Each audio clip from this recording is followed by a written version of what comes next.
What's up, everyone? I hope everyone's doing well today. And today we have a question from Miguel Silvia. Your name sounds super Portuguese, man. Let me know in the comments if you're cool with that. I'm Portuguese too. This may seem like a silly question, and you have probably answered it. But who is your supplier, and how did you find him? Like, who got you this amount of drugs? Thanks in advance. I love your videos. Okay, so that's kind of a weird question. I get it though. I had a bunch of suppliers, not just one, have a diverse portfolio. But that said, I don't feel it would be appropriate to, put them on blast. I know all of them are anonymous, at the end of the day, and the ones that I've used, only one, has been busted, and he's an episode of the podcast, Darknet Demystified, that'll be getting released.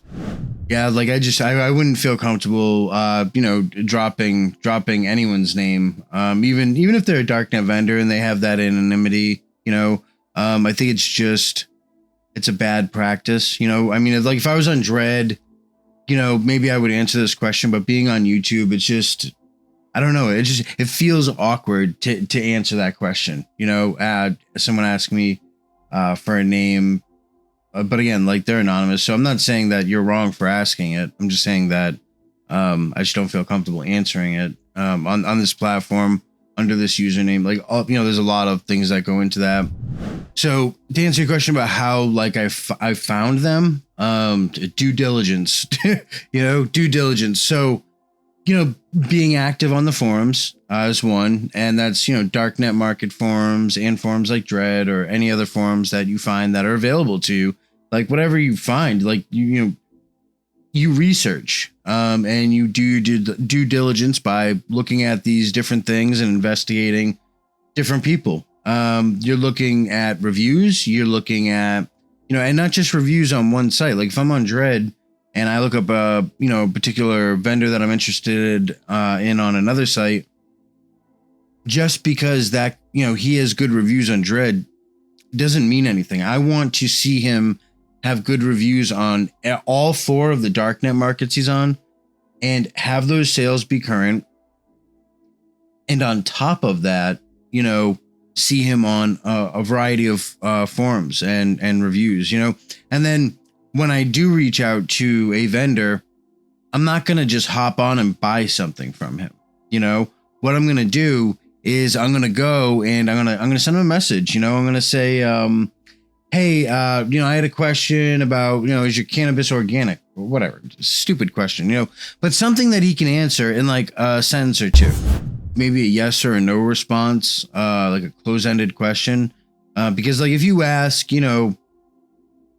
how do you grow your cannabis? Like that dude's going to be like, are you kidding me? Like, so you want to ask these close-ended questions, and what you do, how you do that, how you establish that is, you send him that DM or that, whatever, and see how long he takes to respond to you. Now, my thing is like, if he responds back to you within 4 to 7 days, that's a good response time. If he never responds to you, then if you have an issue with this guy, that's probably the same amount of effort you're going to get. So even if he has amazing ratings, I'm going to be really leery of ordering anything from him if he has absolutely no communication whatsoever. Now, that said, have I ordered from vendors who, offer no communication? Yeah, absolutely. Because they're like cartels that, have amazing prices and they just don't care like what your questions are, So in an instance like that, if I'm like, oh, all right, and I give it the benefit of the doubt, I would, instead of maybe ordering 10 pounds, I might order a 1/4 ounce or a gram, if they sell in that low, amount.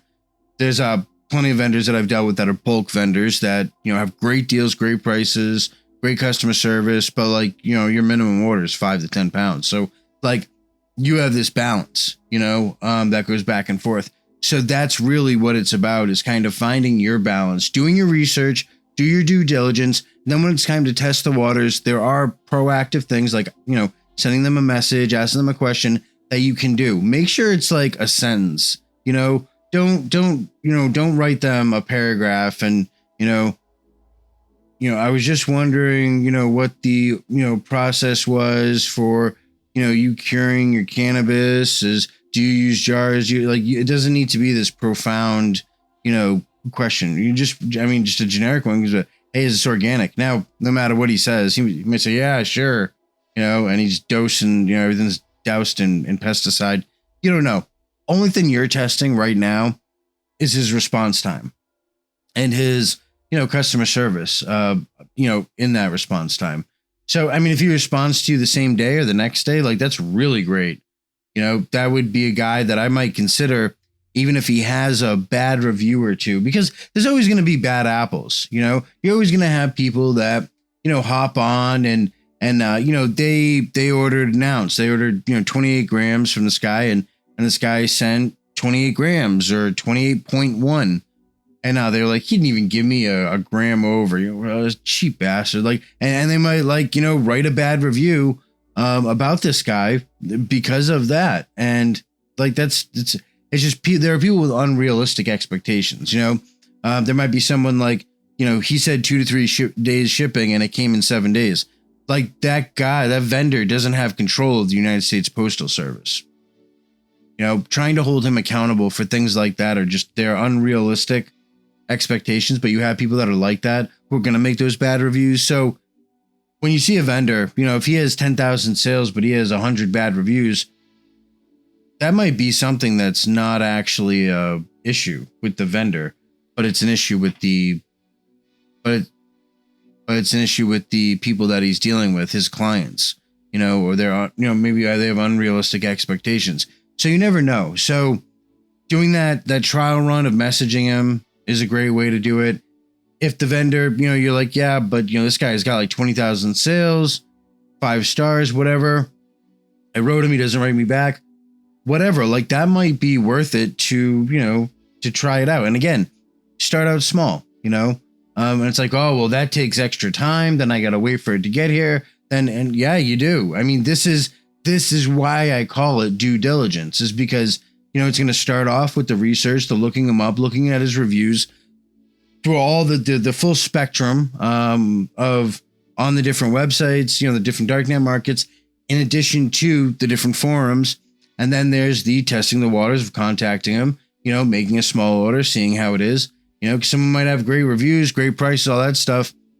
Then you turn around and, you say, oh, well, screw it. I'm just going to order 3 pounds from this guy, and you get it. And it's just crap. It's like swag, It's oh, this is when I ordered, and,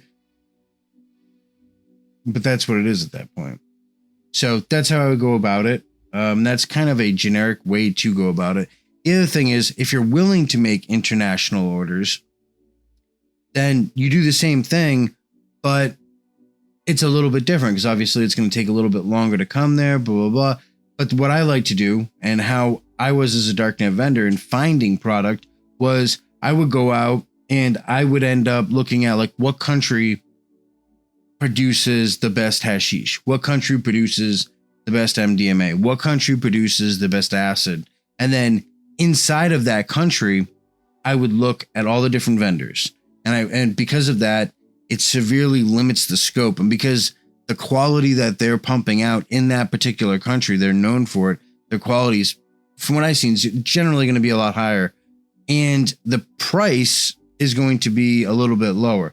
This isn't universal. It's just something I noticed with particular products. So then, I'm picking out the country that produces the best of XYZ drug, and I'm filtering from those vendors that are shipping from that country or say they're shipping from that country. And I'm finding the best vendor that I think for me is in that country. Now, what I've basically done is I found the best quality of drug at the best price based off the country that produces it, and then found the best vendor in that country that matches up to my standards. This guy might not have a lot of sales. He might be brand new. But he might be blowing away the competition, these guys who've been around for 7-8 years. So it's a trade-off, and it's really, at the end of the day, it's up to you. Now international purchases are a little bit more risky, and because it goes through customs, but at the same time, a lot of the guys who are doing international sales are, they know what they're doing, and it's on you to know if this person knows what they're doing, not on anyone else. You need to vet this person, just like an employer vets a potential applicant, an employee. They might do a background check. They might do a credit check. Like, they might do, obviously can't do those things in Darknet, but you're going to vet them. The employer might check your social media account. You need to be checking out this vendor within reason, and see what they're about, see, how they handle their business. And that's the best way I found to go about doing it, to actually find one. And keep in mind, man, we are standing on, shaky ground. So at any point, like this Darknet vendor, you vetted this guy, you spent 2 months vetting him. Like, this is the guy I'm going to go with, and he's responsive and great product and all these, you've done like 10 transactions with him, whatever, at this point. And then you turn around and you order 10 pounds and he screws you, and he's a selective scammer, or he just disappears. That's a possibility, and that's the risk. One thing is this guy's not going to shoot you in the face, which is why doing business, if you're going to do it on the Darknet, is advantageous in comparison to, doing it in the streets. And that guy can't point out your face and, wear a wire. So that's another advantage. There are also disadvantages, but you get my point. So I hope that answered your question, and I will see you guys in the next video.